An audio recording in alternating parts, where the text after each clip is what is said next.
Chapter 14. The expedition got off to the ordered, well-disciplined and early start that the Queen had hoped for. They had all been invited to a formal eventide function that Governor Demito had insisted on hosting for them the evening before. Everybody had been resplendent in their dress uniforms and regalia, the Lhound regiment contingent in their velvety black and dark red, and the militia soldiers in their midnight blue and soft grey. The Queen in particular had looked strikingly elegant in one of her stately ball gowns. Anma, the only other woman there attired in similar fashion in a newly acquired formal ball gown, had looked beautiful in her favourite dark green, with her wonderful hair clipped back loosely on one side with a jewelled comb, and cascading down her back well past her waist in a shimmering red-brown curtain. The expedition members assembled in front of the palace just after sunrise that morning, however, presented a much more informal, workaday and efficient appearance than the one they had presented the evening before. To make the expedition look less like a military operation, the Queen had decreed that everybody should travel in ordinary clothes, but have their uniforms available in their saddlebags should they be needed. So everybody was dressed in riding breeches, shirts, jackets or tunics, as well as soft, wide-brimmed hats, as summer was moving towards its zenith. Everybody was travelling light, with only the basics like travelling mattresses, light blankets and cloaks, and their personal toiletries, because they would have the numerous way stations along the Great Royal Road to draw on. Stun swords and daggers were mostly obscured by the loose shirts or tunics, the latter often in special unobtrusive sheaths on the side of boots. The archers' compact and surprisingly light yet powerful little crossbows were carried in triangular sheaths that were designed as part of their saddles, so that the weapons lay conveniently to hand against their horses' withers. The only comprehensively equipped members of the expedition were the medics and surgeons, whose supplies had been personally checked by the Queen. Apart from the bulging saddlebags on their own horses, there were also 2 pack horses that had both participated in the training exercises to get them fully fit as well, with further supplies for the medics and the animal surgeons. The expedition left just as the early rays of the morning sun were starting to bathe the left sides of their bodies and faces with warmth. The Queen on Tempest set a brisk but easy pace. Leonard was initially somewhat surprised at the relatively conservative speed, until, as the parsecs passed with gratifying swiftness, he noticed that some of the horses were starting to tire, whilst the metronomic regularity of the big black's pace did not vary by a fraction as they travelled steadily along the level, well-maintained road. And yet, as the day wore on, he noticed that more and more of the horses hit their stride, and settled into the easy rhythm that the speed they were travelling at demanded. Shadow soon fell into the steady and, for her, almost restful pace. The Lhounds predictably kept up with the horses with ease. Leonard positioned Shadow on the outside of the group, so that Zand could run in his accustomed place to her right and slightly in front of her. Zendra fell in next to him and was soon joined by Marix. Anmar and Dane rode next to each other on Leonard's left. By the time they stopped at their first watering place, he realized the wisdom of Queen Eruda's choice of pace. Though the horses were hot, none of them were uncomfortably so, and the water, standing in the big shallow watering troughs, exposed to the warming sunshine and constantly being replenished by an ingenious drip and siphon system, was of a suitable temperature for the gently steaming horses to drink, without giving them colic. The suitability of the pace chosen by the Queen was even more evident at their brief luncheon break at another watering stop. The horses, covered with light horse blankets, grazed contentedly while the humans enjoyed a quick meal, then had a good long drink of water before the expedition set off again. By the time they reached the first way station in the early dusk caused by the sun's disappearance behind the rim of the towering mass of the Upper Plains plateau, Leonard felt that they had all, humans and animals alike, arrived at a pace that they should be able to maintain with some degree of comfort. Most of the travellers were more than happy, though, to relinquish the care of their horses into the capable hands of the stable staff. Leonard, Dane and Anmar, as usual, took care of their horses themselves. So, Leonard was interested to see, did Nell and Tarek.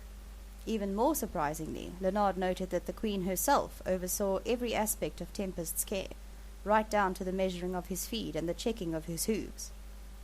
And before leaving the stables, Queen Eruda also spent some minutes talking to the magnificent stallion, and stroking his neck and shoulder while he rested his big forehead against her shoulder. The journey progressed smoothly and remarkably quickly, and followed a regular albeit broken pattern. After the first 2 days, the Queen made their stops shorter. When they reached a way station, they would eat, sleep for a few hours, and then be on their way again. Travelling in the night on the smooth road presented little problems, as visibility was good and their eyes adjusted quickly. The animals, in particular the Lhounds, obviously had little trouble in this regard. It was generally very enjoyable travelling in the coolness of the night. This was very much the case when they travelled for 2 nights through many parsecs of the fragrant perfume-producing areas of the Gordo lowlands. It was a singularly lovely experience to travel through the night-flowering rose-jasmine fields in particular. The big clusters of white flowers almost completely hid the trellises they grew against, and absolutely filled the night air with their delicious fragrance. The workers gathering the blossoms often called out friendly greetings if they were working close to the road. After 2 nights and 3 days of travelling in this fashion, the Queen would call a longer halt at the next way station and allow everybody a full night's rest, after which the shorter rest periods would begin again. It was a remarkably effective and quick way of travelling. What was even more remarkable was how well everybody adjusted to it. Leonard wondered if tiredness would not soon become a problem, but this did not seem to be the case. It also helped that their diets were regularly augmented with high-energy supplements. After about a week, they started travelling past the meltwater marshes on the right-hand side of the road. Cultivated fields still continued unabated to their left. These now encompassed vast areas of well-grown rosy green cotton plants, on which some early bolls were just starting to burst open here and there to show their snow-white fluffy insides that fueled a large part of the Gordo lowlands economy, namely the processing of cotton and the manufacturing of the many products it was made into. For days they had been able to see the verdant green expanse of the marshes stretched out next to the pristine glistening blue of the massive meltwater mere that extended for literally hundreds of parsecs into the far distance, more like an inland sea than a lake. The Lhounds loved the marshes. At every stop any number of them would dash off into the verdant green reeds and feathery papyrus after some bird or small creature, imaginary or real, and come back sometimes licking their chops, but generally just looking pleased with themselves, despite wet and muddy paws. Some of them, Zand included, would even veer off into the lush greenery while they were travelling, and rejoin the group further on. Leonard was within earshot when Major Harrod Ram expressed his displeasure to the Queen during a halt at a watering point about this undisciplined behaviour, and maintained somewhat heatedly that it shouldn't be allowed, Your Highness. The Queen answered mildly, and with what Leonard regarded as admirable restraint. Harrod, do not fret, please. We do not in actual fact allow the hounds to do anything. They are in every sense free to do as they please, because we cannot force them to do our will. They are with us simply because they choose to be, and we gain far more from it than they do. I don't expect you as a non-telepath to fully understand this, but I must ask you to try and be tolerant of our Lhounds' little excursions. They do no harm and make them happier creatures, and if our Lhounds are happy, we Lhound telepaths are generally happier too. Besides, she added smilingly as she reached across and laid a gentle hand on the Major's rigid forearm, if they do manage to catch anything, they'll eat less tonight and we will save on their food a little. The Major nodded non-committally as the Queen turned away with a last friendly pat on the arm. But Leonard did not like the expression that fleetingly appeared in the Major's eyes as his gaze followed the Queen's long straight back as she strolled away and then mounted Tempest in one easy flowing motion. And so the days and the weeks and the parsecs went by. After about 10 days everybody started feeling tired, but that passed as they all became travel-hardened. After a while, on the left-hand side of the Great Royal Road, the far distances started to assume a textured, multi-hued shade of green, phasing into hazy greyish-blue at the very limits of vision, as the bamboo forests, literally seeming to extend into infinity and beyond, came into view. On their right they were still travelling alongside the marshes and the glittering meltwater mere, and would continue to do so even after the road turned west, and they would be able to start seeing the snow-covered peaks of the southern vastnesses in the far, far distance. The days seemed to get longer as the looming escarpment of the lower plains plateau faded into the distance behind them and no longer cut off the slanting late afternoon rays of the sun as it sank into the west at the end of each day. On clear days they were even now starting to catch sight of the highest peaks in the South Bagnor Range. The Queen drew Leonard and Anmar's attention to one of these on a particularly clear afternoon as they were starting to travel along the lower bulge of the upper meltwater mere towards the end of their 3rd week on the road. You see that far peak with the curiously flattened side to it? Bagnor Deep 1 is just on the other side of it, down in the foothills. The Queen's voice held a sombre tone as she pointed out the position of the ill-fated mine.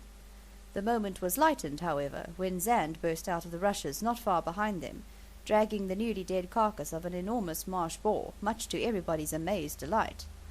Zand was warmly congratulated as the carcass was loaded onto one of the medic's pack-horse as a temporary measure, just to get it to the way station, which was fortunately not far off. There were even more compliments that evening as everybody shared in the Lhounds' bounty, when the way station's excellent cook prepared and cooked the boar meat to perfection. Zand managed to not be too smug about it, though he obviously revelled in the attention.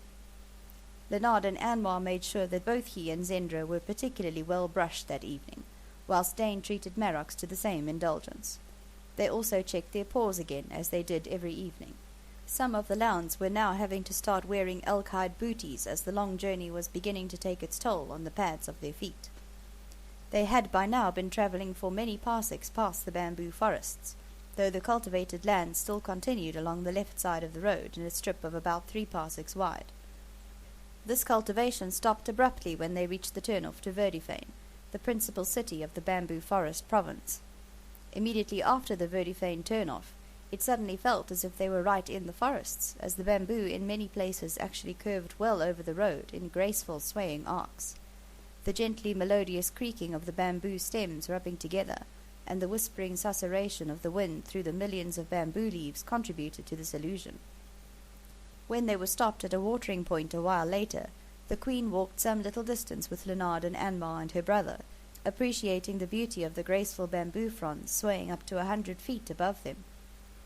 "Amazing to think," she said musingly as they strolled along, listening to the sibilant, soothing sounds of the bamboo forest, "that bamboo is actually a grass, isn't it?" This fact was indeed difficult to credit when one looked into the bamboo thickets alongside the road. Some of the bamboo stems were thicker than the trunk of a 3-year-old linder tree. Their journey continued. They had now been on the road for close on 4 weeks, and were now in the moon of Etabria. The southern vastnesses massif could now be seen almost continually, through every break in the towering bamboo vegetation. Several riders started needing replacement horses from the way stations, as their original mounts broke down under the unremitting wear of the long journey. On their right they still travelled alongside the seemingly unending meltwater marshes, with constant glimpses of lower shimmering meltwater mere through the lush vegetation around it. On their left they had the continuous, swaying, luxuriant and multi-hued bamboo forest, only broken very occasionally by narrow roads, often no more than tracks, leading into the vast frondy green mass. The Lhounds were very happy. They now had 2 widely divergent natural worlds to explore, and they loved both, and hunted in both with varying degrees of success. The bird life in the marshes was particularly prolific at this stage of their journey, with marsh fowl in particular abundance, and they saw any number of the hares and rodents that frequented the bamboo forests, though the little forest deer proved as elusive as Councillor Padham had predicted. The travellers noticed the first definite drop in temperature as they were leaving the glittering expanse of the lower meltwater mere behind them, though the marshes still continued for some distance on their right. It had in fact been getting gradually cooler for some time. They took the left-hand turn-off onto the secondary Royal Road, from the main Great Royal Road, early one chilly morning, at the beginning of the 2nd week of the moon of Etabria.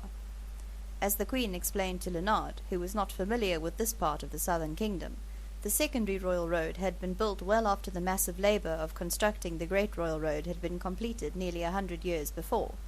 The secondary Royal Road led past Bagnor 1, then skirted the wide expanse of Brownwater Mere, before wending its way along a narrow valley to Bagnor 2. Thereafter it snaked its precipitate way along a narrow pass through the foothills of the South Bagnor mountain range, before cutting arrow straight through the outer fringes of the Etabrian desert, after which it curved in a shallow arc through the gently rolling farmlands of the province of Lanatek, on its way to the provincial capital of Keten. On the other side of Keten it had another offshoot that hugged the foothills of the North Bagnor range, before crossing the western Brown River just above Lake Lanatek, and rejoining the Great Royal Road, leading to Belfane, where it skirted its way around the biggest spur of the North Bagnor Mountains. By now the massive snow-covered peaks and ridges of the southern vastnesses completely dominated their southwestern horizon. Many of the travellers felt a fearful contraction of their hearts at the thought of heading into that beautiful, icy, and clearly inhospitable wilderness, though most kept their deep misgivings to themselves. Their visit to Bagnor Deep 1, only a day's travel from the turn-off, did nothing to raise their spirits. A deep and palpable sadness permeated the atmosphere of the development. Mine manager Mitros Jarek, a vigorous, energetic man, seems to have aged by 20 years, the Queen reported at the quiet and noticeably subdued eventide meal that night in the way station, that was situated only about half a parsec beyond Bagnor 1 staff village. They have recruited new workers from the local populations around here, and the mine is working at full capacity again, but I don't doubt that it'll be a long time, if ever, before it will be the happy place it once was, she concluded somberly. The last part of their journey along the well-kept secondary Royal Road took less than a week. They could now see the enormous glittering expanse of the Brown Water Mere, renowned for its fishing, in particular its fighting and dangerous giant pike, on their right. On their left the bamboo forest still continued unabated, though they had left the towering 100-foot species behind, and were now travelling alongside the smaller, more compact and slower-growing varieties, so beloved by the many boat builders in the area. They reached the turn-off to End Village 3 hours after noon on the 14th day of Ekbar. As they turned into what was no more than a narrow track leading in amongst the shadowy groves of bamboo, a profound feeling of relief was shared by everybody that the end of their long journey had finally been reached. Though great uncertainty still lay ahead, as the now looming, overpowering presence of the southern vastnesses attested, at least the seemingly interminable first part of their expedition had at long last been completed. This feeling of relief became even more pronounced as the big gates in the sturdy bamboo stockade around End Village swung open, and they were welcomed into the large open area just inside the gate, from which they could survey the well-ordered camp that the advance team had prepared for them. They were all pleasantly surprised at the admirable level of maintenance that they had achieved.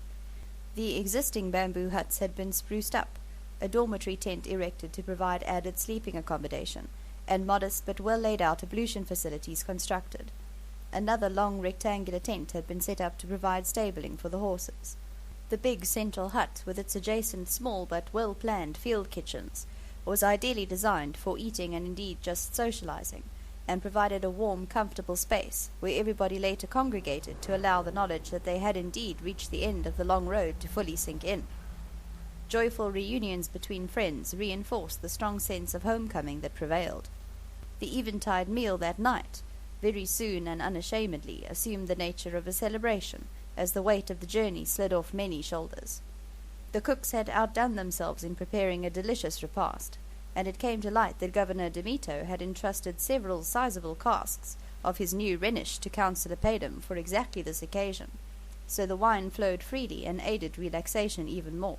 The Queen and Councillor Padum, clearly very pleased to see each other again, watched proceedings with tolerant good humour as the Queen, the crushingly heavy overall responsibility for everything briefly laid aside, also permitted herself the rare indulgence of taking her ease and enjoying the moment. As everybody, replete and satisfied, allowed themselves to start thinking longingly of the comfortable beds waiting for them, Major Ram, most uncharacteristically convivial and relaxed himself, put the final seal on the occasion. He smilingly produced a number of flasks of the rare and highly prized and wonderfully fragrant citron liqueur that the Gordo lowlands were so justly famous for, and poured generous quantities in the now empty wine-glasses for everybody to enjoy. After this delicious end to the evening, everybody was even more willing to seek the warming comfort of their beds. They left the big dining hut tolerantly amused at the well-fed Lhounds, already deeply asleep on the sleeping mats provided for them against the curving walls of the big structure.